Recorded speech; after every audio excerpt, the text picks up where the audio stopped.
Pas gak? Pas gak? Tepuk tangan semuanya. Wih.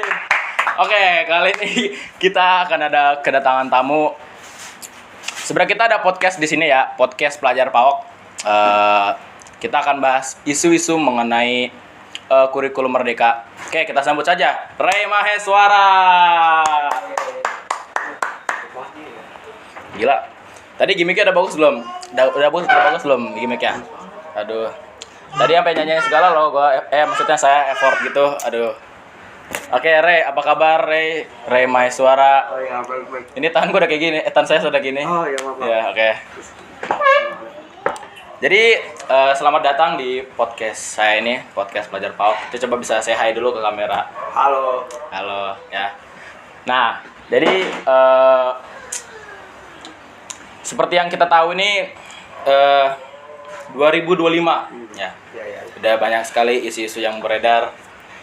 Kayak ada di Sumatera ya. Kita ini dulu pray for Sumatera ya. Sumatera ya. Semoga orang-orang Sumatera sabar aja ya. Semoga diberikan ketabahan, diberikan kesabaran juga. Terus semoga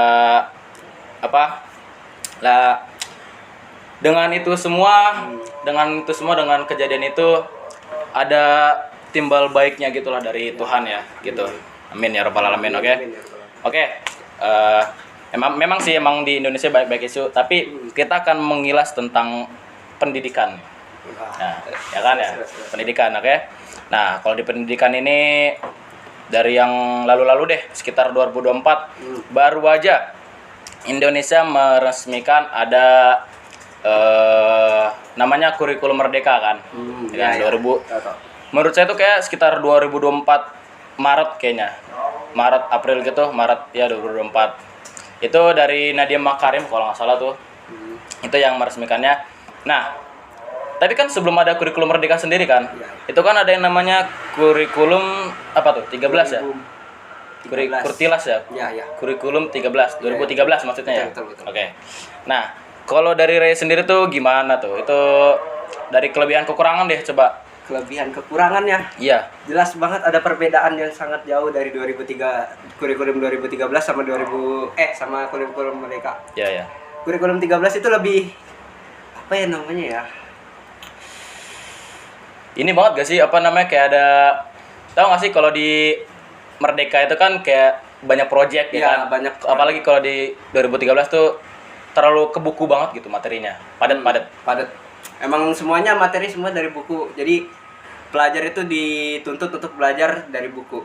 Sedangkan kurikulum Merdeka ini lebih membebaskan muridnya untuk mendapatkan pelajaran dari mana aja gitu. Itu kalau misalkan kekurangan dari 2013 sama yang kelebihan dari kurikulum Merdeka. Nah. Kalau yang sebaliknya, kelebihan kurikulum 2013, kekurangan kurikulum Merdeka. Kelebihan kurikulum 13 itu anak muridnya jadi lebih lebih banyak literasinya karena semua materi kan dari buku ya. Iya, baca buku semua gitu ya. Iya, paham sih. Sedangkan kekurangan dari kurikulum Merdeka tuh terlalu banyak proyek sehingga menghabiskan banyak dana untuk pelajar apalagi ya. Iya, apalagi ya kalau 2013 dulu tuh ngomong-ngomong kayak dulu banget ya. Kayak HP kan gak semarak yang sekarang ya. Iya. Itu 2013 tuh kalau saya ingat-ingat dulu, saya tuh belajar sama saya tuh benar-benar malam itu ya malam-malam banget lah kayak jam 8, jam 9 gitu. Itu pun dari buku. Iya. Kan ada kan kalau SD tuh kayak ada tema 1, tema 2 gitu, ya kan? Betul. Itu kita belajar dari situ. Nah, coba kalau misalkan sekarang itu banyak banget kayak misalkan referensi dari kayak HP kan, sumber-sumber YouTube manapun kan. Ya jadi sekarang nyari materi tuh bisa scan dari bukunya, jadi nggak terpatok pada buku doang. Gila sih, kayak terlalu canggih gitu, ada scan gitu. Belajar bisa sambil nonton video. Iya, bisa sambil nonton video. Apalagi dulu kita kayak jarang banget kayak namanya pakai proyektor gitu ya. Iya. Mungkin apa karena, kalau menurut Ray sendiri gimana? Apa mungkin karena dulu kita itu pas SD atau karena itu emang dulu 2013 gitu. Makanya kita nggak pakai proyektor, nggak pakai apapun, benar-benar canggih gitu. Ya seperti yang saya tadi bilang, kurikulum 2013 itu lebih berpatok pada buku, jadi penggunaan proyektor itu sangat jarang ya. Ya. Berarti emang kayak penggunaan kayak benda-benda teknologi canggih gitu kayak kurang gitu ya. Kurang. Kayak terlalu ke textbook banget, kayak ke buku banget gitu ya. Buku banget. Iya iya sih benar sih. Nah, kalau misalkan dari Ray sendiri juga tuh kurikulum 2013 ya. Coba kalau cara belajar Ray ini sendiri gimana kalau 2013? Apa yang membedakan belajar 2013 dengan Merdeka? Kurikulum 2013 itu banyak banget catatannya dari buku. Ah, iya benar sih. Ada Hafalannya catatan juga. ada kayak banyak banget merangkum dari buku. Sedangkan kurikulum Merdeka ini lebih Ada ya banyak nalar gitu ya, Iya, bukan nalar. penalaran. Nalaran ya. jadi anak-anak tuh lebih apa ya namanya? Kreatif ya tuh. Lebih terbuka lagi pikirannya. Jadi nggak cuman pada buku doang dia belajarnya. Iya, Bisa benar. dari media lain.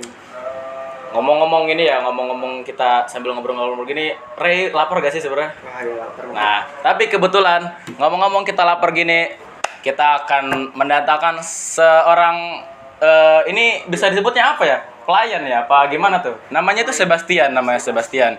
Keren banget namanya. Iya, keren banget gak sih namanya Sebastian?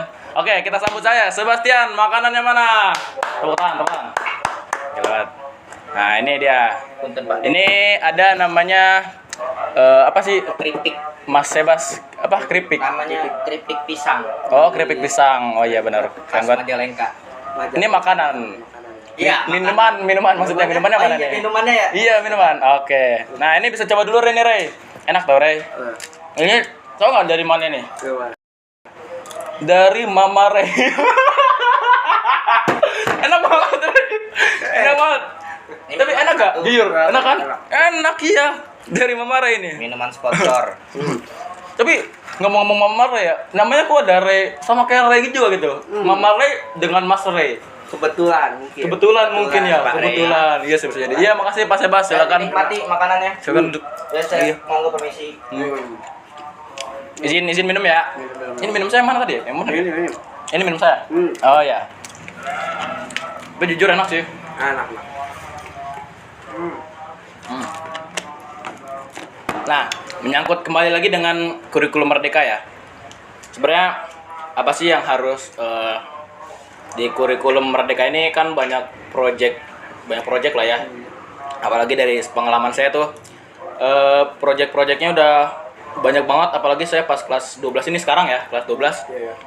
Project itu bener-bener numpuk banget buat diri saya, itu membuat saya tuh kayak jenuh gitu loh, jenuh. Iya, jenuh.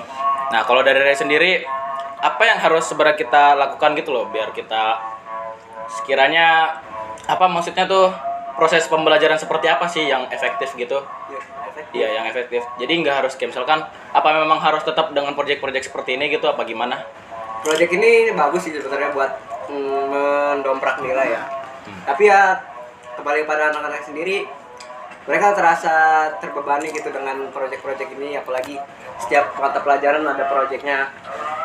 Ya, ini sangat membebani pelajar sih pastinya. Saya lebih setuju dengan ujian tulis sebenarnya karena lebih simpel. Oh iya. Iya, ngomong-ngomong kayak gitu ya. Project kan di sekolah kita ya kebagian namanya tuh SAS ya, namanya apa sih? Sumatif akhir semester ya. Iya.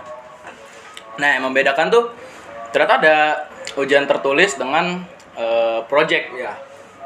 Ada di sekolah-sekolah lain ada juga yang ujian tertulis, ada yang project. Emang Indonesia membebaskan sekolahnya tuh untuk memilih kayak ujian tertulis sama project kan. Ya. Tapi dari sekolah kita sendiri kan project ya. Nah, kalau dari Ray sendiri gimana sih? Kayak tiba-tiba project itu kayak gimana tuh? Apa tanggapan Ray gimana tuh kalau Pada project? awalnya kan proyek ini dikerjakan secara kelompok, makanya saya sangat senang karena dapat dikerjakan secara bersama gitu. Ya. Tapi setelah masuk ke akhir semester ini, ujiannya kan jadi sendiri-sendiri, jadi merasa terbebani, pusing karena harus melakukan proyek ini sendirian, nggak kayak kemarin. Benar-benar. Ray nggak mau nanya saya nih. Ya, Ada yang mau ditanyain nggak ke saya? sama kayak tadi deh. Menurut Tanggapan ya, Ya. tentang project ya. ya, Emang project tuh jujur banget ya, kesel banget saya tuh kalau project-project tuh. Apalagi kayak ujian tertulis diganti project gini. Project emang bener kata Mas Ray sendiri, berbasisnya kan kelompok ya. ya, Jadi siswa-siswa tuh kebanyakan dalam satu kelompok ada kayak orang pintar, orang biasa aja. Bahkan kalau misalnya kita lagi nggak beruntung, ada orang yang kayak bukan bodoh lah, maksudnya kayak Numpang nama lah. kurang belajar gitu lah, anggap aja kayak kurang belajar gitu. Nah, jadi dalam satu kelompok itu nilainya sama semua, sih. tapi padahal yang kerjain tuh si orang pintarnya ini, orang yang cerdasnya ini, itu kan sangat ini banget ya, apa kayak tindakan curang banget gak sih gitu, bukan tindakan curang dan gimana ya, kayak nggak adil lah ya, nggak adil. Ya. Soalnya orang yang kerja keras juga kan orang yang pintar gitu kan, yang usaha juga yang orang pintar itu, tapi pembagian nilainya tuh rata semua gitu. Padahal kan itu kan nggak adil banget tau kalau bagi saya tuh, kasihan tau kalau yang itu menurut saya tuh kayak kurang setuju dari sayanya sih, itu sih kalau kurang setujunya saya. Tapi menurut saya itu anak-anak muridnya itu harus bisa melaporkan yang mana aja nih yang kurang aktif dalam kelompok gitu. Kayak melaporkan, jadi nanti nilainya bisa dibedakan gitu. Iya sih. Semuanya nggak harus sama. Benar juga. Soalnya apalagi juga project membantu siswa ini sih, kalau kata saya membantu siswa dalam bernalar gitu kan, bernalar kreativitas juga membantu siswa lah sengaja gitu. Sangat Kayak gitu. membantu sih sebenarnya. Nah kalau sekarang ya berhubung kan udah jadi penghubung lah, ini udah penghubung acara ya. Kalau dari Rea sendiri kesannya ada ya, jangan pesan dulu ya kesannya. Kalau kesan tentang kurikulum merdeka gini. Kurikulum merdeka ini bagus sih sebenarnya. Bagus ya. Emang jujur kalau menurut saya juga bagus sih. Bagus Buat apa kayak nalar gitu kan, kreativitas gitu. Kreativitas sama mendongkrak nilai juga. Iya. Jadi nggak berpaku pada tulisan saja. Nah kalau misalkan tadi kan baru kesan kan. Kalau misalkan tentang saran evaluasi gitu tentang project dan tertulis tadi gimana? Oh, ini tentang kurikulum merdeka ini. Ya, kan ini kan project kan dilaksanain saat kurikulum merdeka kan. Iya. Nah, di project perubahan dari ujian tertulis ke project ini banyak menjadi perdebatan kan. Nah, saran dan evaluasinya itu seperti apa kalau Ya menurut mungkin Ray? terlalu mendadak ya perubahan ini ya. Nah, Sama kurang matang sih dalam dalam pelaksanaannya ya. Karena murid-murid pasti kaget lah, tiba-tiba jadi ngerjain sendiri gitu. Iya, benar. Kalau menurut Saya sendiri ya? Kalau dari saya sendiri sih emang projectnya tuh bagusnya ya berkelompok boleh, asal